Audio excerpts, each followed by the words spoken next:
Assalamualaikum warahmatullahi wabarakatuh. Perkenalkan kami JGP Angkatan 11 Kabupaten Sragen, Provinsi Jawa Tengah. Kali ini kami akan mempersembahkan mengenai coaching dalam supervisi akademik. Saya Nurul Fitriani dari SD Negeri Serawung 1 sebagai supervisor. Saya Dewi Irmawati dari SDN Negeri Mendo 3 Kecamatan Sukodono sebagai coach. Saya Muti Winuri Permatasari dari SD Negeri Gesi 1 Kecamatan Gesi sebagai coach. Selamat menyaksikan. Wassalamualaikum warahmatullahi wabarakatuh. Assalamualaikum Mbak Dewi. Waalaikumsalam. Gimana kabarnya hari ini? Alhamdulillah sehat sekali dan alhamdulillah baik. Bagaimana dengan Dek Nurul hari ini? Alhamdulillah sudah sehat. Alhamdulillah. Gini Mbak Dewi, ini kan nanti Mbak Dewi akan melakukan coaching. Kemudian Mbak Dewi juga sebagai coaching. Di sini saya sebagai observernya. Saya akan mendiskusikan dengan Mbak Dewi tentang rubrik-rubrik penilaiannya ini nanti. Kemudian di sini saya akan mengamati apakah sesuai dengan alur data, kemudian sesuai dengan kompetensi coaching. Yang pertama ingin saya tanyakan kepada Mbak Dewi, apakah kompetensi yang ingin Mbak Dewi kembangkan nanti coaching ini? Baiklah, potensi yang akan saya kembangkan yang pertama yaitu presence atau kehadiran penuh pada saat coaching, kemudian mendengarkan aktif dan juga memberikan pertanyaan-pertanyaan yang berbobot tentunya kepada coaching. Untuk yang kedua nih Mbak Dewi, di sini kompetensi mana yang ingin jenengan kembangkan secara spesifik nanti di kegiatan ini? Ya, kompetensi yang paling spesifik di antara kompetensi coaching yang akan saya kembangkan akan menanyakan atau menggali potensi dengan pertanyaan-pertanyaan yang berbobot pada coaching. Untuk yang terakhir ini Mbak Dewi, kemudian indikator yang bagaimana yang Mbak Dewi inginkan dalam proses coaching kali ini? Ya, saya menginginkan nanti Bu Muti selaku coaching itu bisa menemukan solusi dari permasalahannya yang dihadapi atau menemukan langkah-langkah dalam mengatasi permasalahan. Ya. Terima kasih Mbak Dewi untuk kegiatan konsultasi diskusian. Silakan dilanjutkan dengan kegiatan coachingnya. Terima kasih. Terima kasih. Ya, wassalamualaikum warahmatullahi wabarakatuh. Waalaikumsalam warahmatullahi wabarakatuh. Silakan. Ya, assalamualaikum Bu Muti.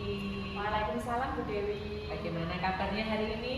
Alhamdulillah saya baik, tetapi ya sedikit agak baik sih sebenarnya. Sedikit agak baik gimana? Iya, kira-kira ya. Kira-kira ada apa ini? Ayo coba cerita dengan saya. Sebenarnya saya sedang mengalami masalah di kelas saya. Salah satu dari siswa saya itu ada yang sering tidak masuk sekolah. Nah, siswa tersebut saya tanya, ketika saya tanya dia memberikan alasan, tetapi alasannya itu sering berbeda-beda Bu. Gimana ya? Kadang-kadang dia katanya bangunnya kesiangan, kemudian tidak ada yang yang bangunin seperti itu. Kemudian juga dia katanya mau sarapan nggak ada sarapan, kemudian bajunya kadang-kadang nggak ada seperti itu. Alasannya selalu berbeda-beda. Oh, jadi kesimpulannya fokus yang kita bicarakan ini Mbak Muti mempunyai permasalahan di kelas, yaitu memiliki satu murid yang sering tidak masuk dan alasannya itu selalu berbeda-beda ya dari hari ke hari. Oh, baiklah, betul itu. Mbak Muti begini, kira-kira dari permasalahan ini Mbak Muti bisa menceritakan nggak hal-hal yang menjadi penyebab dari permasalahan siswa tersebut? Permasalahan dari siswa itu ya, saya saya kenalkan dulu ya Bu. Siswa saya itu namanya Ridho, jadi dia itu laki-laki ya. Setelah saya lihat, saya itu mencari tahu apa sih penyebabnya dia tidak masuk sekolah. Saya sebagai wali kelasnya, saya mencari tahu. Ketika datang ke sekolah, dia itu pasti sering terlambat. Kadang tidak masuk, malah terlambat. Kemudian ketika pelajaran, dia selalu salah membawa buku. Buku yang dibawa itu selalu tidak sesuai dengan jadwal pelajaran hari ini. Seperti itu.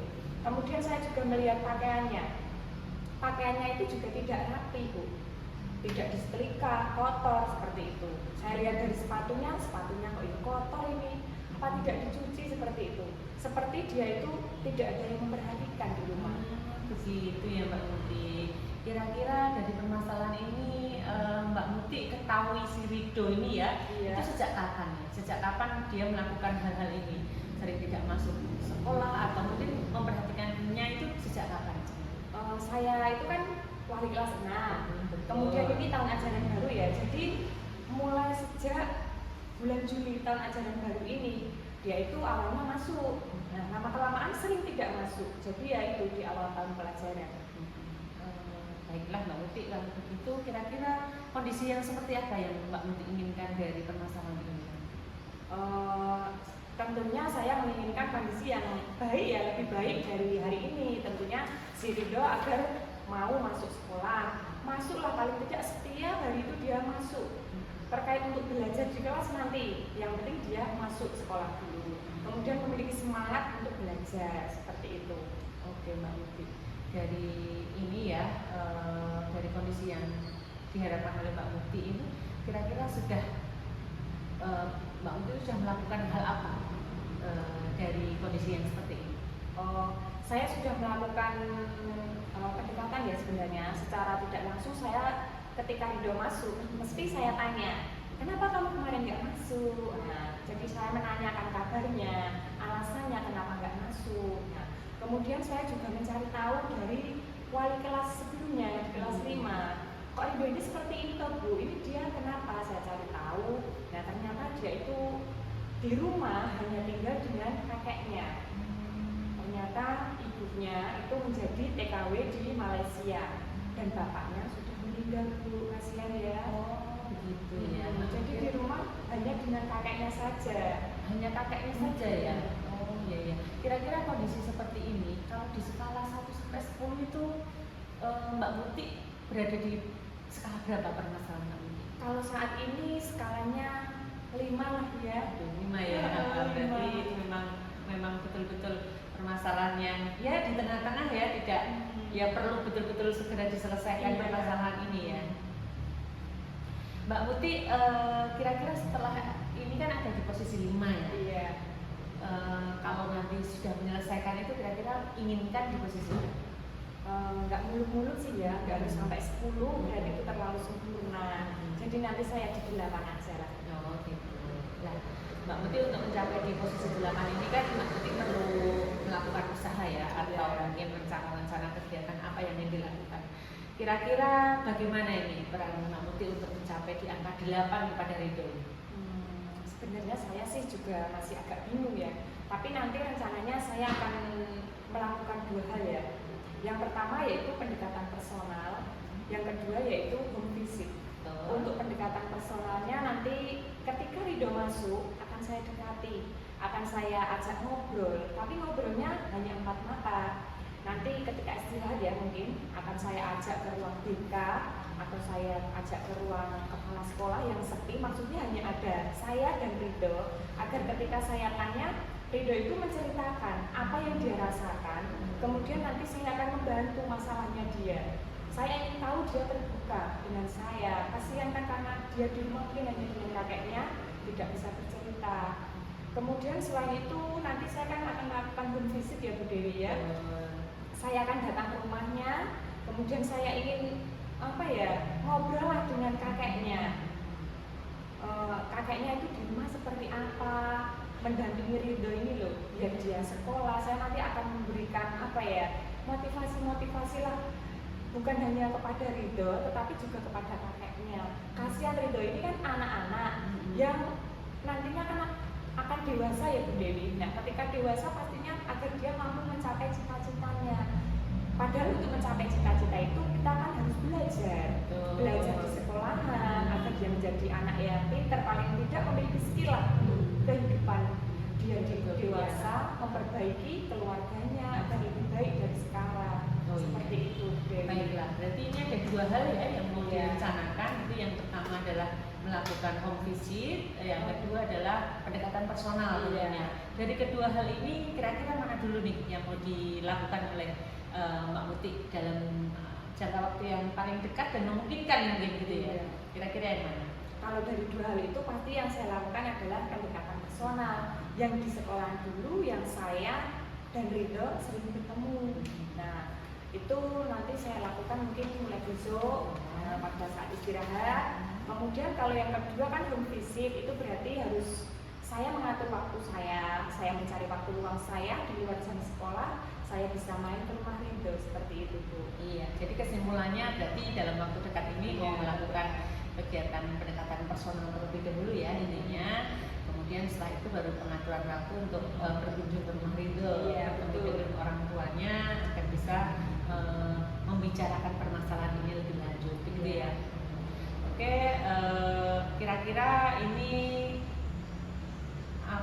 mulai besok itu Mbak Muti untuk pendekatan personal dan dilanjutkan ke home visit ya. Iya. Oke, bagaimana ini Mbak Muti untuk bisa menyelesaikan ini secara tanggung jawab?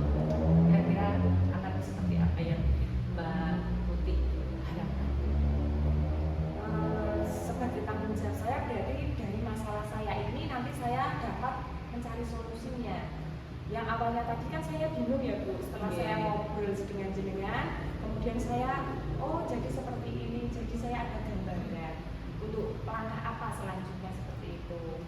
Iya betul sekali Mbak Muti. Kira-kira supaya masalah ini bisa terselesaikan berarti harus segera melaksanakan rencana-rencana yang telah dibuat tadi ya. Kira-kira setelah kita banyak ngobrol ini apa yang Mbak Muti dapatkan dari obrolan kita setelah ini? Apa yang dirasakan, apa yang didapatkan dari obrolan ini?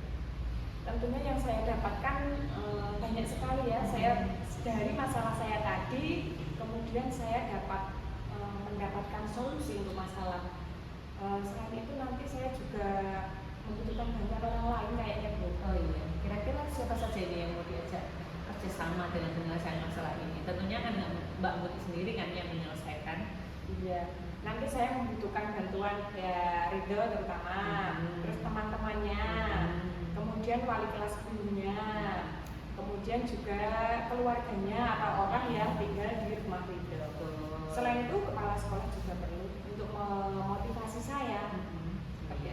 Baik Mbak Muti, terima kasih karena dari obrolan ini saya rasa Mbak Muti sudah bertanggung jawab atas permasalahan yang terjadi di murid Mbak Muti. Kemudian Mbak Muti juga sudah berusaha mencari akar permasalahannya dan sudah berusaha mencari solusinya ya. Ini tinggal bagaimana Mbak Muti nanti bisa melakukan rencana-rencana yang sudah kita sharingkan hari ini gitu ya ke depannya. Dan nanti saya harapannya setelah Mbak Muti sudah melakukan dua hal tadi ya, kita bisa bertemu lagi, kita bisa ngobrol lagi, sharing santai, siapa tahu nanti bisa menjadi ilmu untuk kita dan teman-teman yang lain. Begitu ya Mbak Muti? Iya, siap. Iya. Oke Mbak Muti, semoga dengan hal ini nanti bisa lebih baik lagi. Amin. Ridho juga lebih baik dan bersemangat lagi ke sekolahnya. Iya, betul. Sampai jumpa lagi ya. Kita bisa lanjutkan lain waktu. Kita akhiri obrolan ini. Wassalamualaikum warahmatullahi wabarakatuh. Waalaikumsalam warahmatullahi wabarakatuh. Assalamualaikum Mbak Dewi. Waalaikumsalam.